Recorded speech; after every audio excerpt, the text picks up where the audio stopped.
श्रीमती प्रियंका गांधी जी।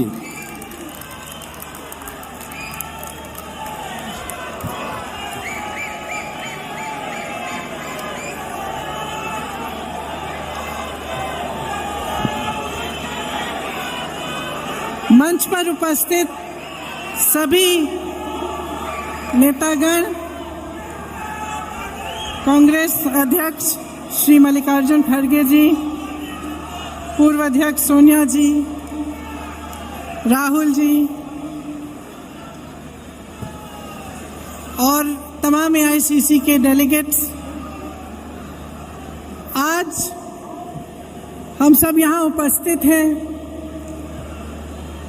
और हमें ये पहचानने की ज़रूरत है कि हमारे संगठन के सामने एक बहुत बड़ी चुनौती है। उस चुनौती का सामना हम कैसे करेंगे, इसी के लिए हम इकट्ठे हुए हैं और 3 दिनों से चर्चा चल रही है। इसके बारे में मैं कुछ एक दो अपनी बातें कहना चाहती हूँ। खास तौर से उन कार्यकर्ताओं के लिए जो देश भर में हैं लेकिन आज यहाँ उपस्थित नहीं हैं। देखिए, कांग्रेस का कार्यकर्ता कौन है? वो अनोखे लाल है जो इस झंडे को लेकर कन्याकुमारी से कश्मीर तक चला। वो दिनेश है जो आज दिख नहीं रहा है, जो इसी तरह से देश के ध्वज को लेकर नंगे पांव चला। कल किसी ने नसीब पठान जी का नाम लिया, उत्तर प्रदेश के एक नेता थे, आजीवन कांग्रेस के प्रति उन्होंने निष्ठा दिखाई।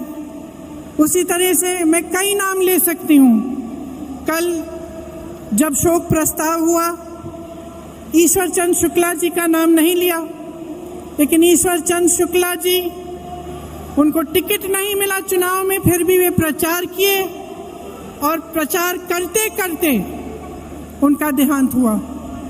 मैं पच्चू पासी का नाम ले सकती हूँ, जो रोज सुबह वही सफेद जूते पहनकर गांव-गांव जाते थे, कांग्रेस के लिए प्रचार करते थे, कांग्रेस का झंडा फहराए रखे। उनका भी देहांत हुआ। यूपी में हम मजाक में कहते हैं कि एक लाइफ लॉन्ग कांग्रेस सफरर होता है। जो यूपी के कार्यकर्ता हैं ये समझेंगे ये बात। जो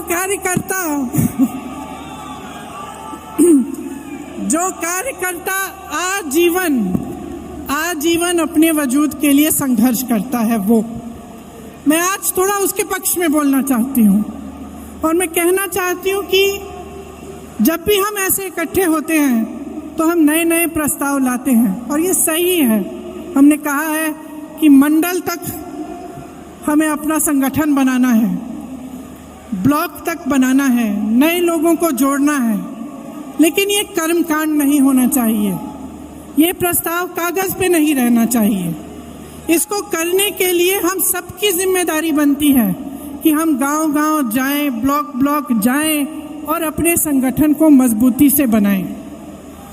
भारत जोड़ो यात्रा निकली, श्री राहुल गांधी जी बैठे हैं। उन्होंने कांग्रेस की विचारधारा की एक लंबी लकीर खींच के दिखाई, जो बहुत समय से नहीं हुआ था, उन्होंने करके दिखाया।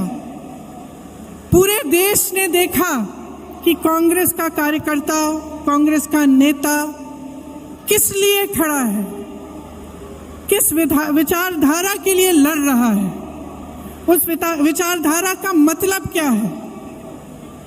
ये काम भारत जोड़ो यात्रा ने किया। देश भर से लोग आए, कन्याकुमारी में आए, केरल में आए, मध्य प्रदेश में आए, हर जगह जहाँ जहाँ यात्रा गई वहाँ आए। जब कश्मीर में थे तो मैं कुछ महिलाओं के साथ खड़ी थी, यात्रा का इंतजार कर रहे थे हम। उन महिलाओं ने मुझे कहा कि 3 सालों से उनको घर से निकलने की हिम्मत नहीं थी, लेकिन इस यात्रा ने उन्हें हिम्मत दी, वे बाहर आए। तो ये हिम्मत दिलाना, ये हम कांग्रेस जनों का काम है, जो समझ रहे हैं कि देश में गलत हो रहा है, जो देश की राजनीति को देखकर समझ रहे हैं कि जो हो रहा है वो ठीक नहीं है, उनको एक प्लेटफॉर्म देना, उनकी आवाज़ को बुलंद करना हमारा काम है। जो नहीं समझ रहे हैं उन्हें भी समझाना, उनके पास जाना हमारा काम है। तो ये एक बहुत बड़ी जिम्मेदारी है। हमें अपने गिले शिकवे अलग करने पड़ेंगे, एकजुट होकर लड़ना पड़ेगा। हमें दिखाना पड़ेगा इस देश को कि आज नौजवानों के पास रोजगार नहीं है। जितने भी विज्ञापन हैं, जो भी दिखा रहे हों, जहां जहां हम जाते हैं रोजगार नहीं है। रोजगार क्या, जो नौजवान परीक्षा देते हैं भर्ती के लिए, वो घोटालों में उलझे हुए हैं। उसके लिए क्या प्रस्ताव है हमारा? ये कांग्रेस पार्टी इन 3 दिनों से जितने भी प्रस्ताव ला रही है, जैसे किसानों के लिए मैं आज पढ़ रही थी कि एक प्रस्ताव है कि न्याय योजना की तरह हमें किसानों के लिए एक योजना बनानी है। तो ये सब बातें पब्लिक तक पहुंचाना हमारा काम है और इसमें आपकी बहुत अहमियत है।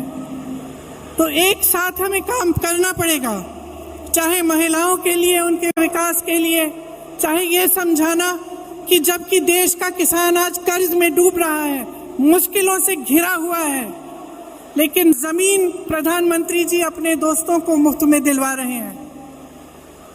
आज हमें देश को दिखाना पड़ेगा कि किस तरह कुछ गिने चुने उद्योगपति आगे बढ़े जा रहे हैं, उनकी आमदनी दुगनी 3 गुना बढ़ती जा रही है और किसान की आमदनी कम होती जा रही है, नौजवानों के रोजगार कम होते जा रहे हैं, महंगाई बढ़ती चले जा रही है, किसानों को कर्ज माफ नहीं होते लेकिन बड़े बड़े उद्योगपतियों के होते हैं।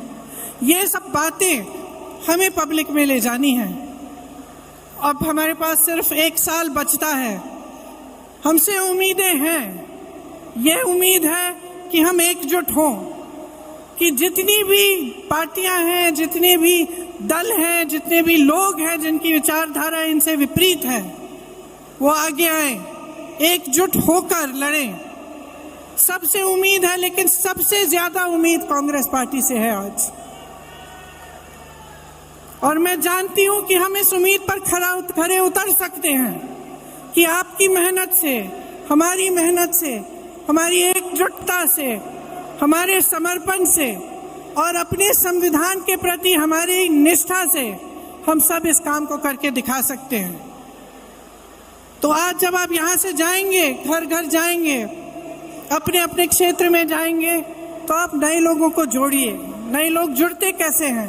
विचारधारा से जुड़ते हैं, जज्बातों से जुड़ते हैं और आपका मिसाल देख के जुड़ते हैं। तो हमें मिसाल बनना चाहिए कि राजनीति कैसे होनी चाहिए, किस तरह से हमें अपनी राजनीति करनी है। जब जब चुनाव आता है तो ऐसे मुद्दे उठते हैं जिससे जनता का कोई मतलब नहीं है। क्यों कह रही हूं कि मतलब नहीं है?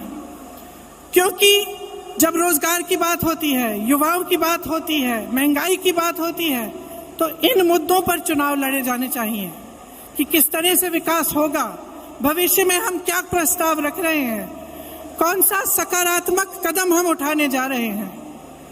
ये हमारी राजनीति होनी चाहिए। और आजकल की जो राजनीति है, जो देश का माहौल है, जो नकारात्मक है, उससे हमें ऊपर उठना पड़ेगा और हमें सकारात्मक तरह से भविष्य के लिए अपने प्रस्ताव रखने पड़ेंगे और अपनी बात रखनी पड़ेगी। मुझे पूरी उम्मीद है कि हम इस लड़ाई में सफल होंगे, क्योंकि हम मजबूत हैं। आज भी अगर आप सब यहाँ बैठे हो, इसका मतलब है कि आप पार्टी के प्रति समर्पित हो और आप निडर हो।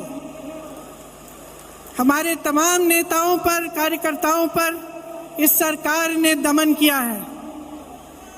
आज भी, कल भी छत्तीसगढ़ में रेड लगवाए, एजेंसियों के द्वारा क्या क्या नहीं किया, लेकिन आज भी हमारे नेता खड़े हैं, आज भी हमारे कार्यकर्ता खड़े हैं। और मैं जानती हूं कि आपका संघर्ष क्या है।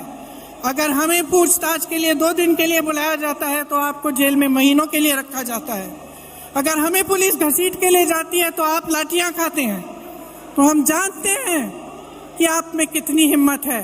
अब देश को भी ये हिम्मत दिखानी है, देश के संविधान के लिए, लोकतंत्र के लिए और एक मजबूत भविष्य के लिए हमें सबको इकट्ठे लड़ना है। आप सबको बहुत बहुत धन्यवाद। जय हिंद, जय कांग्रेस।